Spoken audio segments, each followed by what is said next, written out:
அடுப்பில் ஒரு சட்டி வச்சு ஒரு 3 ஸ்பூன் எண்ணெய் விட்டுக்கலாம்.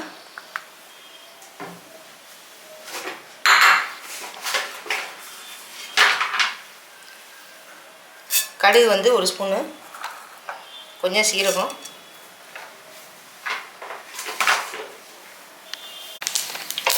இப்போ சீரகம் நல்லா பொரிஞ்சிருச்சு. சின்ன வெங்காயம் கொஞ்சம், பெரிய வெங்காயம் கொஞ்சம் போட்டுருங்க. எல்லாத்தையும் சேர்த்து நல்லா வதக்கிடுங்க.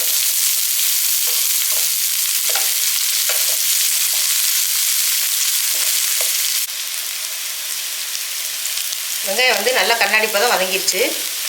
இப்போ இந்த ஸ்டேஜில் மிளகு தக்காளி வந்து கீரை வந்து வச்சுருக்கேன். அந்த கீரையை நல்லா அலசிட்டு பொடியை கட் பண்ணி வச்சுருக்கேன். அதை இந்த மாதிரி போட்டுருங்க.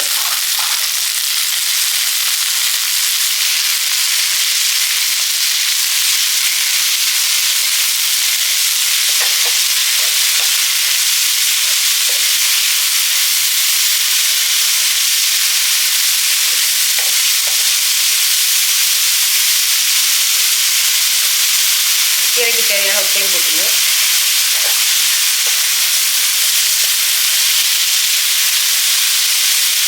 கொஞ்சம் நல்லா வதக்கிடுங்க.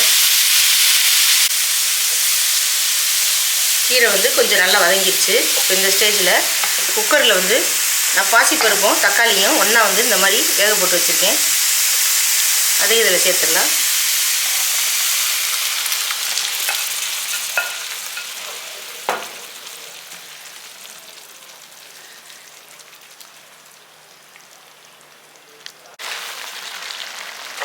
பாருங்கள், கீரை வந்து நல்லா தளன்னு கொதிச்சிக்கிட்டு இருக்குது.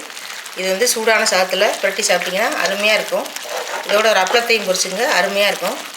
இது வகுத்து புண்ணா ஆற்றும் இந்த கீரை. ரெடி ஆயிடுச்சு. ஒரு கிண்ணத்தில் எடுத்து வச்சுக்கலாம். பாருங்கள், பார்க்கவே எவ்வளோ ஒரு அழகாக இருக்குது கீரை. செம்ம டேஸ்ட்டாக இருக்கும்.